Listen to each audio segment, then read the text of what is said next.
ముఖ్యమంత్రిగా రేవంత్ రెడ్డికి ఒక కోరిక ఉన్నట్లుంది. అసెంబ్లీకి కేసీఆర్ వస్తే చూడాలని, అసెంబ్లీలో కేసీఆర్ ఏదైనా మాట్లాడితే వినాలని, కేసీఆర్ ఏమైనా నేర్పిస్తే నేర్చుకోవాలని ఆయన కానీ ఉత్సాహంగా ఉంది. ఎందుకు కేసీఆర్ అసెంబ్లీకి వెళ్ళరు? బరబ్బర్ వస్తాం సార్.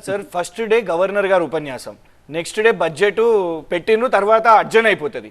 మరుసటి దినం బడ్జెట్ మీద చర్చ లేదు కదా. అసలు బడ్జెట్ చరిత్రలో బడ్జెట్ పెట్టిన తర్వాత బడ్జెట్ మీద చర్చ ఉండాలి. మా చెలో నల్గొండ ఉంది కాబట్టి నువ్వు తీర్మానం పెట్టినావు. ఇవాళ ఎంతమంది ఉండే సార్ ఎమ్మెల్యేలు?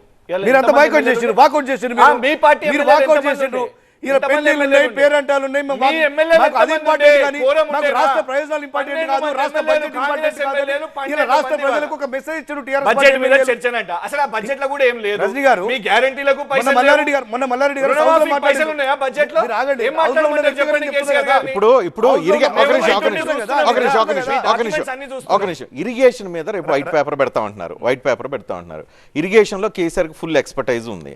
ఆయన వెళ్ళి ఇరిగేషన్ లో జరిగింది ఏంటి, సాధించింది ఏంది, ఒకవేళ వాళ్ళు సాధించలేకపోతే ఇప్పుడున్న ప్రభుత్వం కనుక ఫెయిల్ అవుతూ ఉంటే కేఆర్ఎంబి రూపంలోనో ఇంకో రూపంలో ఫెయిల్ అవుతుంటే అక్కడికి వెళ్ళి నిలదీస్తారా, వాళ్ళకి ఎక్స్ప్లెయిన్ చేస్తారా, లేదు అంటే వాళ్ళని ఎక్స్పోజ్ చేస్తారా? ఏదో ఒకటి చేయొచ్చు కదా వెళ్ళి. ఎందుకు నిన్న హరీష్ రావు గారు ఎక్స్పోజ్ చేసింది సరిపోలేదా? మొట్టికాయలు పడ్డాయి కదా సార్. 6 మంత్రులు 23 సార్లు మైక్ కట్ చేసిర్రు. 23 సార్లు మైక్ కట్ చేసిర్రు. 23 సార్లు మైక్ కట్ చేసిర్రు. He's a hero yesterday. ఇప్పుడు హరీష్ రావు 6 ఆడుకున్నారు. కేసీఆర్ వస్తే అందరిని ఆడుకునేవాళ్ళు కదా, రావచ్చు కదా సార్. ట్రైలర్ నిన్న చూపెట్టినాం. సినిమా వస్తుంది, హీరో వస్తారు, కేసీఆర్ గారు వస్తారు. రాకేష్ గారు మీరేమంటారు? రేవంత్ రెడ్డి కోరికని బీఆర్ఎస్ నాయకులు తీర్చాల్సిన అవసరం ఉందా లేదా? ఇప్పుడు ఒకటి రజనీకాంత్ గారు వాళ్ళిద్దరు మాట్లాడేటప్పుడు నేను మాట్లాడలేదు దయచేసి నాకు. ఎందుకంటే చర్చలలో పాల్గొనడం వల్ల నేను ఒకటి నేర్చుకున్నాను. ఎదుటి వాళ్ళు మాట్లాడేటప్పుడు నేను మాట్లాడకూడదు, నేను మాట్లాడేటప్పుడు ఎదుటి వాళ్ళు మాట్లాడకూడదు. ఇది చర్చల ఒక ప్రొసీజర్స్. వాళ్ళు మాట్లాడినప్పుడు అన్ని వింటున్నాను. వాళ్ళు ఏం మాట్లాడినా వాళ్ళకి హక్కు ఉన్నది, డెమోక్రసీ ప్రాసెస్ మాట్లాడుతుంది. దయచేసి నేను మాట్లాడేటప్పుడు వాళ్ళు మాట్లాడదని చెప్పండి. ఇది నా ఫస్ట్ రిక్వెస్ట్ మీ అందరికీ. నేనేమంటున్నానంటే ఇప్పుడు రాష్ట్ర పరిపాలన 10 సంవత్సరాల నుంచి ఒక రకమైన ఈ మాజీ అంటే ప్రభుత్వం కావచ్చు, మాజీ ముఖ్యమంత్రి గారు కావచ్చు, అక్కడ జరిగిన రాజరిక పరిపాలన కావచ్చు, అమరవీరుల ఆశయాలు తుంగలో దొక్కడం వల్ల కావచ్చు, పిల్లలకు ఉద్యోగాలు లేక ఆత్మహత్యలు కావచ్చు, ఇవన్నీ సమస్యలను దృష్టిలో పెట్టి ఓకే ఫలితం ఏదైనా కాంగ్రెస్ ప్రభుత్వాన్ని ఎన్నుకున్నారు. ప్రజల నిర్ణయాన్ని మేము శిరసా వహించాము. 5 సంవత్సరాల వరకు ప్రతిపక్ష పాత్ర నిర్వర్తించాలనుకుంటున్నాం. నేనేమంటున్నాను, ఈ చర్చల వల్ల ఉపయోగం లేదు తెలంగాణ ప్రజలకు. రోజుకు 7,000 కోట్ల భగీరథ స్కాము బయటికి తీస్తామన్నారు. 7,000 కోట్లు ఎటువైనాయా అది మాట్లాడట్లేదు. దీని మీద సిబిఐ ఎంక్వైరీ చేసి కేసీఆర్కి డబుల్ బెడ్రూమ్ జైలు కట్టిస్తాను అదేమంటారు చెర్లపల్లి అన్నారు రేవంత్ రెడ్డి గారు. ఇవన్నీ ముందు వేయండి.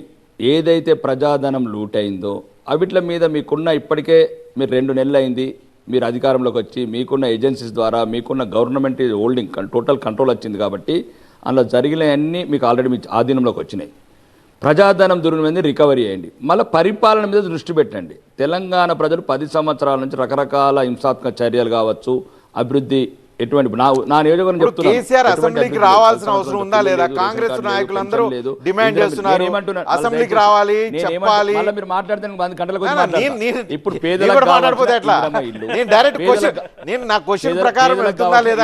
కార్యాచరణ మొదలు పెట్టండి.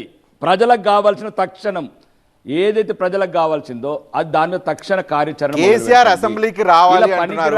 భారతీయ జనతా పార్టీ రావాలని కోరుకుంటుందా లేదా? కేసీఆర్ హైజాక్ చేసుకొని కేసీఆర్ గారు తప్పక రావాలండి. ఆయన రాజు కాదు, ఆయన సౌదీ షేక్ కాదు. ఒక మామూలు మాజీ ముఖ్యమంత్రి, ఒక ఎమ్మెల్యే గారు. మరి ఒక పెద్ద ఇబ్బందికరమైన ప్రశ్న ఏంటంటే కామారెడ్డిలో ఓడిపోయిన ఒక ఎమ్మెల్యే, ఆయన ఓడిపోయిన ఎమ్మెల్యే, ప్రస్తుత ముఖ్యమంత్రి ఒక స్థానం నుంచి ఓడిపోయిన ఎమ్మెల్యే. అంటే ఇలా ప్రజా ఆమోదం మొత్తం లేదు రాష్ట్రంలో. ప్రతిపక్ష నాయుడు ఓడిపోయిండు, ప్రస్తుత ప్రభుత్వాధినేత కూడా ఓడిపోయాడు కామారెడ్డి గడ్డ మీద. కిషన్ రెడ్డి గారు ప్రజాస్వామ్యంలో ప్రజల నిర్ణయాన్ని శిరస వహించాలి. మీరు అన్నట్టు ఏదైతే ఉంటుందో తన అనుభవాన్ని అందరికీ ఇంట్రెస్ట్ ఉంది. రేపు ఇరిగేషన్ వైట్ పేపర్కి వస్తారా?